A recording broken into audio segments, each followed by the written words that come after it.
hello, good evening. It's Monica from Life is Art, and it's Wednesday. Let's create. We are, let me just see. I'm trying, my computer keeps flashing on and off. We're going to be creating a diamond fold card today. And in order to do that, we're going to be using one of the new collections that just came out yesterday in the online exclusives. And for that, we're going to be using the lovely Garden. And sorry, I'm just trying to get it now on my phone because it's not coming up on my computer. My computer, I had to restart it just a little while ago. So there we go. We are now, I can see what's happening. Let me see. We've got a little bit of space here at the top. All right. Carol says, holy smokes, it's Wednesday and your brain thought it was Thursday. It happens, Carol. It happens to the best of us. I know I get my days mixed up some of those days, especially if you're on holidays. And last week, Joshua had reading week, and next week is March break, so it's just like a whole 3 weeks of we don't know what day it is. If you're joining me live, just say hello or howdy so I know you're here. If you're watching later on replay, you can say replay. I see Barbara's here. Hey, Barb. And Ellie's here, too. Joanne, hello, hello, good evening. All right, so we're going to be making a diamond fold card. And to get ourselves started, now we have made one of these before, but it has been a while. And sometimes we just have to go back and look at some of those things that we've done in the past and recreate them, don't we? Because, you know, we think, oh gosh, that would look great with that fold or whatever. And you know what? As crafters, we create the same kinds of cards more than once. So I think it was like over 2 years ago we did this diamond fold card. So I thought we would dust it off and try again. So we're starting with our card base in Garden Green. And this is 9 3/4 inches by 4 1/4. So 9 3/4 by 4 1/4. Now I will be giving you measurements when I post the information about the card. We're going to do some scoring on this. So I'm going to grab my Simply Scored here and the stylus. And along this 9 3/4 inch side, I want to score at 5 1/2. So going right here to 5 1/2, and I'm going to create a score line. Then I need to do a little bit of marking with my pencil before I do any more scoring. So I'm going to just set that down where we can grab it later. Now we've got our score line here. And what I want to do is I'm going to stick this score line right on my 6-inch line on my mat here. And you will notice we've got a longer side over here. This is the 5 1/2 inch side. And this side we've got 4 1/4. So this is a square that we've got going on over here. And what we're going to do is we're going to take our pencil, and from the score line we're going to go to the right 2 1/8. So we're going to go 1, 2 1/8, and that's halfway between the 2-inch and the 2 1/4. And we're just going to make a nice little mark with our pencil, okay, at 2 1/8. Then we're going to come down here to the bottom where this score line is, and we're going to measure over 2 1/8, and we're going to make another mark. Now on the other side of the score line, we're going to do the same thing. From the score line, we're going to count 2 1/8. So 1, 2 1/8, and we're going to make a mark. And then we're going to go to the bottom, 1, 2 1/8. Okay, now I know some of you don't like those 1/8 marks, but they are handy. So let's grab our scoreboard back. And what we want to do with this now is we're going to create an X. We're going to score an X, but we need to score an X that goes from this top left score line to the bottom right. And you'll notice I have a dark line running down. You might be able to see it. A dark line running down on the 6-inch line on my scoreboard. Can you see it there? I'm not sure it's showing up in the light, but I took a Sharpie marker and I shoved it in the line at the 6-inch mark. And what that is good for, and that was a tip that my mom gave me, because moms are really smart, right? Ellie is retired. Oh, yes. That's when you don't know what day it is, right? When you're retired. Hey, Mom, nice to see you're watching. So my mom gave me this tip about taking a Sharpie marker and running it all the way down the length of your scoreboard. And what that does is it lets you be able to line a random line up with a consistent line on your scoreboard so that you can score in a random place on an angle. And that's very cool to be able to do that. So what I've done is I've got my top left mark at the top here lined up in this track right in the center, and then my bottom right mark is lined up in the track. So if you've never done that with your scoreboard, that's a fun thing to do. And then you can use that line to make a nice scored line. And you know that you're going to have a straight line. You're not going to be jumping from track to track. And you're not going to have it wonky. Now we're going to pivot it the other way. And we're going to line up the top right mark with the bottom left mark. And you're going to kind of have to seesaw back and forth a few times usually. There we go. And now we can take our stylus and we can get in that track and run right from the top to the bottom like that. So that's how you can use your scoreboard to help you score angles into a project. Okay. Now we need to do another little bit of something on here.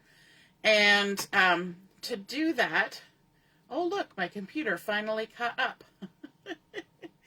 Joanne says, that's a great tip, Mom. The other thing we want to do is to bring back in our pencil. And on this smaller side, we're going to turn it this way. And I'm going to just line it up with whatever line is handy here. Like so. And I want to mark the center. And so this is 4 1/4. So we're going back to that 2 1/8. And that will give us a mark right in the center of this side. And what I'm going to do with that is a little bit of trimming. So we did scoring here to create our X. Now we're going to do some trimming. And I've got my new trimmer. Woohoo! This is the Stampin' Up! Paper trimmer. It's got a scorer and a cutter. And I've been playing with it, trying to get used to it. Because normally I use a oh shoot, a rotary cutter. I'm like, the wheel, the thing, what is it called? You ever have those brain fart moments? And what we want to do now, we have this mark in the end, and we want to trim from this top intersection where we had our other mark down to there, and then we're going to trim from here to here. So we're going to create a diamond shape between our score lines and our cut lines. So we're cutting from this mark here to this mark here. So let's line those up, and I practiced lining things up in this cutter track. And one of the things you can do with this cutter track is that if you make sure that your angled score line here is running along parallel to all these vertical lines, then you know you've probably got it lined up pretty good, because you're going to create a 90-degree angle there. It's so mathematical. So I'm just going to go ahead and trim that little triangle off. You might as well save that. You might have a use for that later.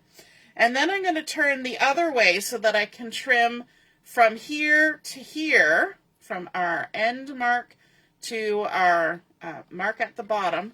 And now if I take this one and turn it this way, I can line this line up with one of the horizontal lines on my trimmer. And that will also make sure that I'm getting a nice, even, square angle. Now, sometimes you don't want to take this kind of blade and ram it into your paper. So I'm actually going to drop it in the middle of this and then go up and down. And that will keep the blade from kind of hitting that paper and trying to crinkle it up.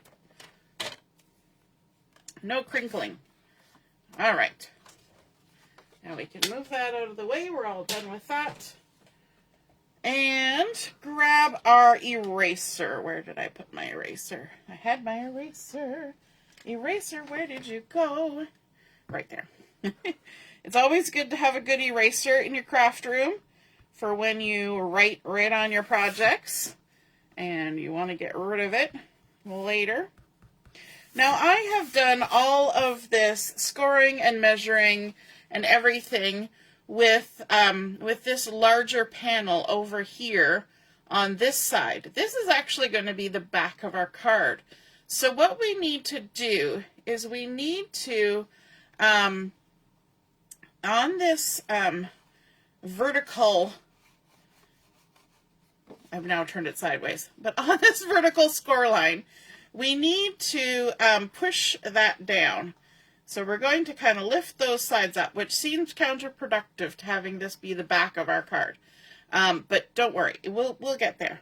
So we've created a little bit of a crease. Then we're going to come to the middle of the intersection where all these hit. And we're going to push up from the bottom. You see how it just kind of popped like that? So there's a crease like that, but we're going to pop up like that. And we're going to crease these other crease lines the opposite way. Okay, so if you're looking at it on this side, we made a valley fold here, not a firm one. We didn't fold it right in half. We didn't squish it down. We didn't do any of that. We just kind of bent it to our will, and then we popped it up, and then we made mountain folds on the two diagonals. Okay, and now if you take your two fingers and you push, hold on to the diamond like this. You push those two angles in, and you can see that this card is closing down on itself, okay? It's starting to fold. All you want to do is take your fingers and kind of make sure that this little part of the fold becomes a point. You don't want it to be a big squudgy thing. And that's probably not a technical word. You want it to end up being a point, right? So you're going to use your fingernails or whatever you've got for that, and you're going to fold it down, okay? So we pushed those two edges in, and then that pulls everything together, pulls the back of our card in like that, and I have kind of turned it around. It was this way before, now it's this way. Now is the time where you can make sure everything lines up. We've got a nice point happening there. Let's bring in our bone folder, and we're going to give all these creases a nice extra firm squash. And now we're going to go in the center here too, because we've got creases that are meeting in the center. There we go. Okay, so we've created a diamond fold. If you've ever made like an explosion type card, it's similar. And all it is a score line this way, an X, and then you just fold your vertical one way and the X's the opposite way, and it just folds right down. Easy peasy.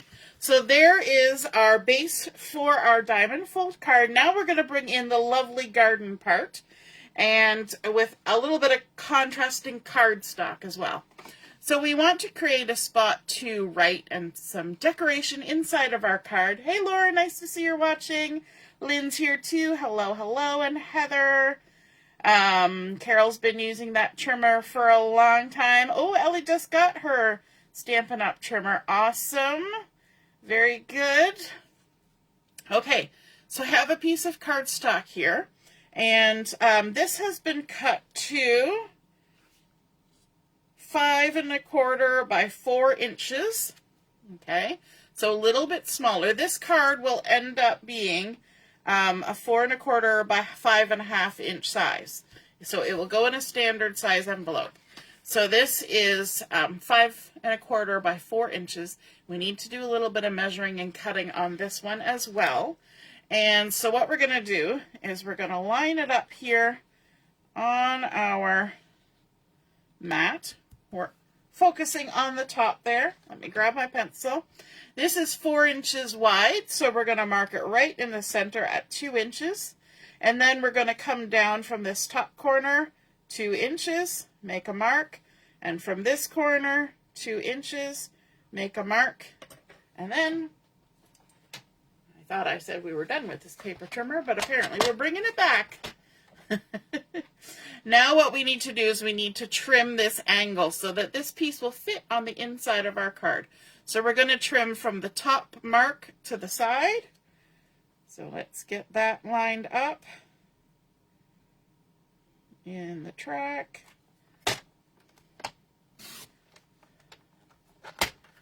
And then we're going to swivel. And here again, this is where we can line up our cardstock on one of those horizontal lines and then make sure our marks are in the track. And we can plop it in the middle and then work our way out like so. I think I'm going to enjoy taking that trimmer to crops because it's a lot less of a footprint than my great big rotary trimmer, which is huge, but I've had for many, many years, and it's very good on blades. Like, you don't go through a lot of blades with it, and so I do appreciate that. Okay, so now that we've trimmed that up, this piece will fit on the inside of our card with a nice little border of that garden green all the way around. Let's add some adhesive to the back. It looks like a little house to me. Could call this the house card. In fact, I was thinking that the shape of this card is perfect for something like a graduation card. And I would almost, and I know it's probably going to be weird, but I would almost create it vertically. I know that's weird because it's not really going to stand up if it's vertical. But if you created it vertically, that would kind of give you that sort of plasterboard cap kind of look. I know there's a lot of different versions of a graduation cap card out there, but this one could kind of work. Even if you do it this same direction that we're doing it, it would still work. I think it would still look pretty cool. So there, we've just centered that inside the card. And then let's bring in some of our designer series paper, the lovely garden, and these are some little bits that I cut off of the sheet that I've been fussy cutting and having fun with. So I have 2 pieces here. This one is 1 inch by 4 inch, and this is 2 3/4 inch square. Let me just, yes, 2 3/4 inch square. So let's go ahead and put some adhesive on the backs of both of these. So 1 by 4. And this one is actually going to go on that inside panel. I'm using my take your pick tool to help me with the backings. And we're going to line this up. Let me see, which way do I want to go? Maybe this way. Sometimes when you look at a pattern, one way looks better for your eyeball. And I think just because that leaf is there, it just made me think I should go that way. But I liked this pattern because it's kind of an any direction pattern, and that's great when you're working on a diamond, because if you had a specifically directional pattern, then you would have to kind of, well, you'd have to work a little harder. So we're going for the any direction pattern. All right, so I think this one, we will stick it on this way, and it just centers inside that lovely frame of the garden green that we've created there. And yes, it does want to pop open. That's because it's thick cardstock. You could even create this card with designer series paper and then add the contrast with cardstock and more papers.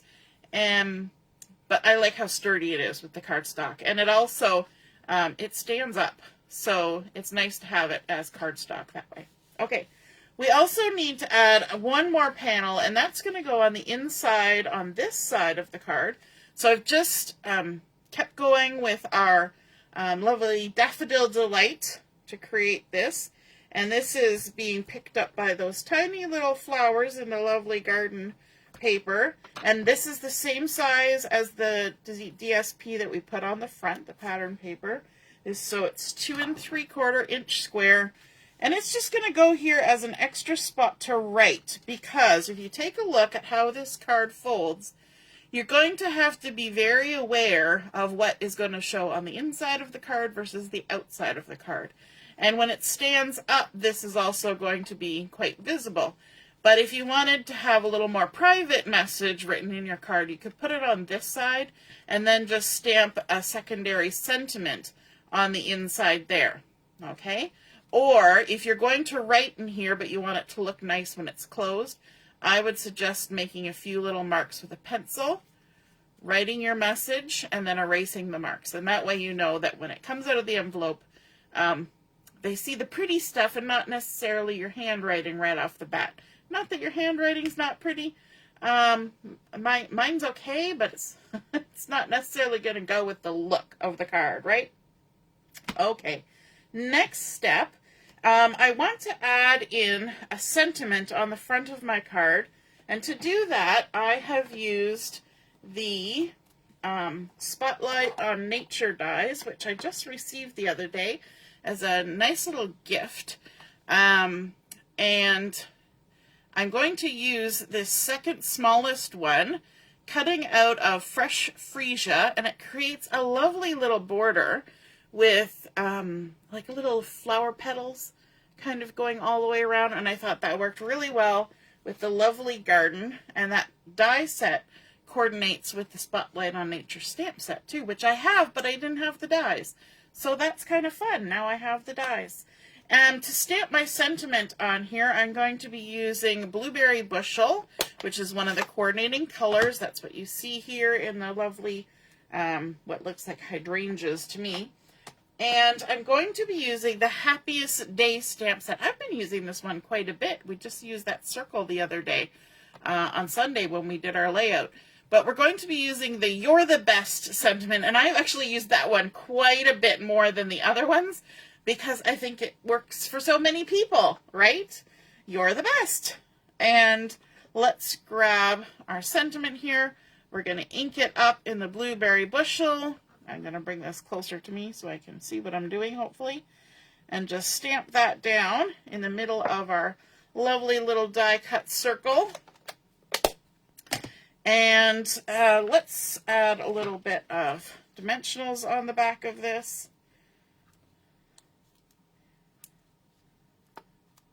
And of course, all the dimensionals came off in my hand. These are the edge pieces. And you just take your scissors and snip the edge pieces, and it totally works.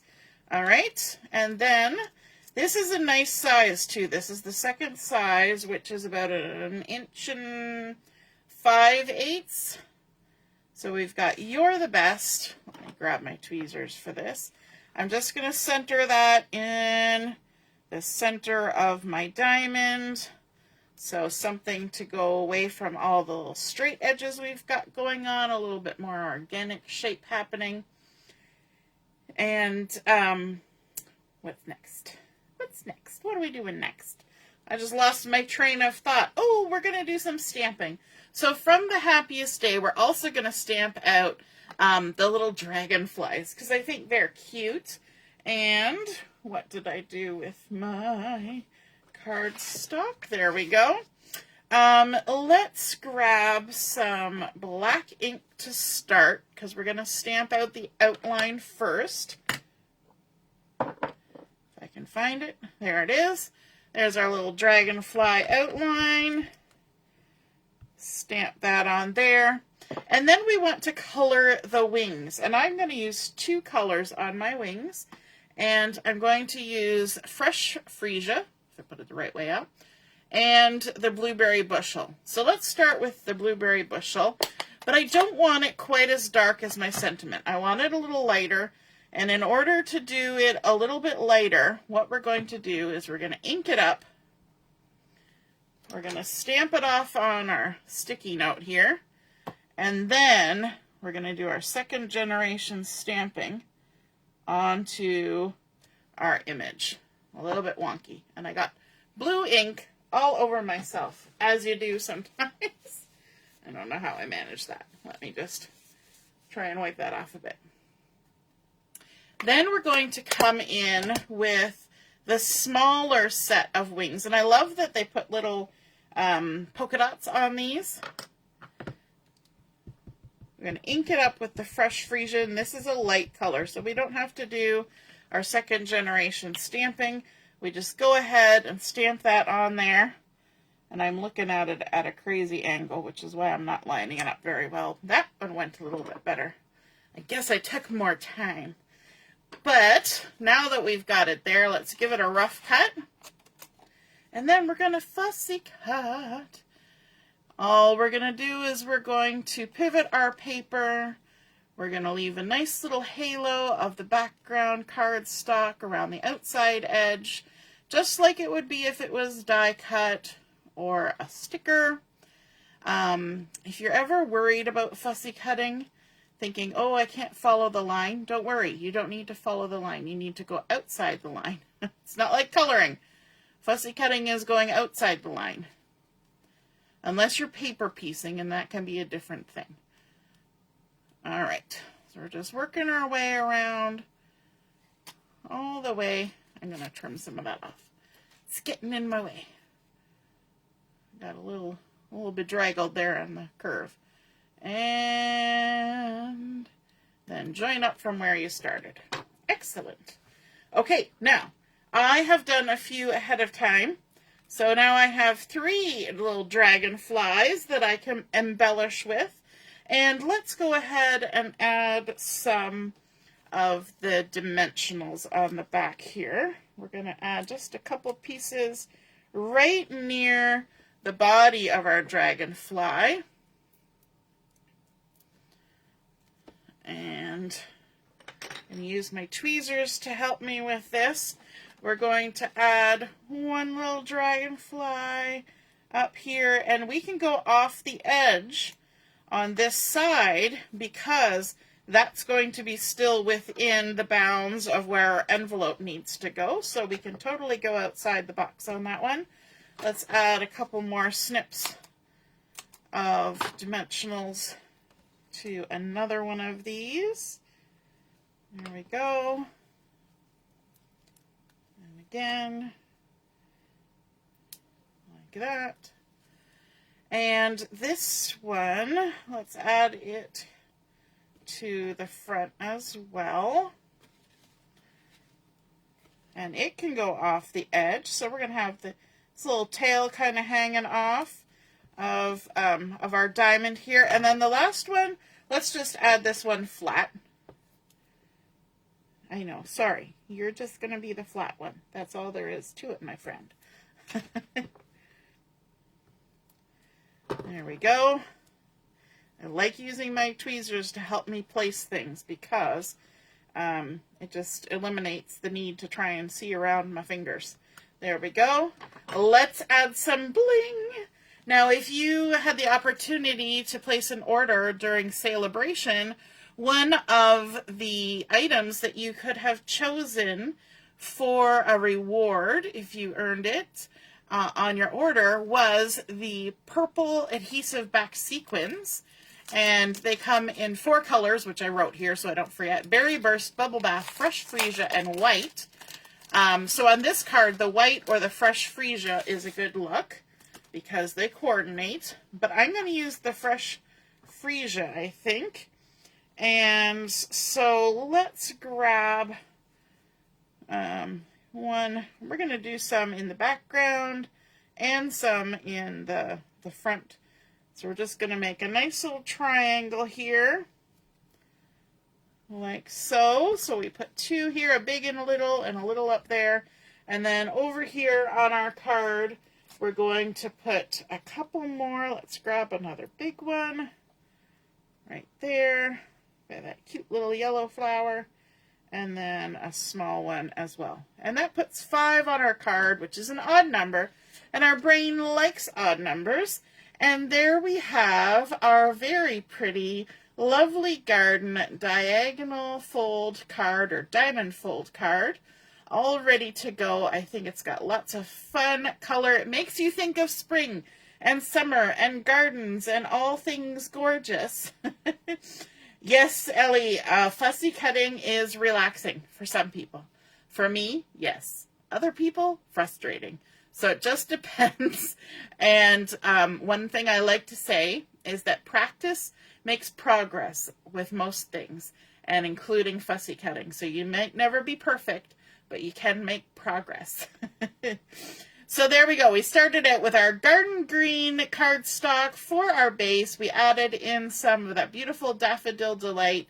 We created our sort of little origami fold here to create our diamond, and a little bit of trimming. Then a couple pieces of that designer series paper from the lovely garden collection. And popping on a spotlight in Nature Circle in the fresh Fresia. Inking in our sentiment from the Happiest Day with the blueberry bushel, and then of course the same stamp set has those cute little dragonflies, which are fun to see around the garden, and then some of those rewards from Celebration on there for a little bling, a little shine, a little sparkle. All right, I hope you guys enjoyed seeing that diamond fold card come together. If you create a card like this, be sure to snap a photo of it, pop it in the comments, and then we can all see and be inspired by your artwork. And yes, it does stand up, and yes, it does fit in a standard size envelope. All right, have a wonderful evening, and don't forget our crop starts tomorrow, 9 a.m. If you haven't signed up yet, we're going to the cottage for a weekend, virtually, online. All right, have a great night. Toodaloo. Bye.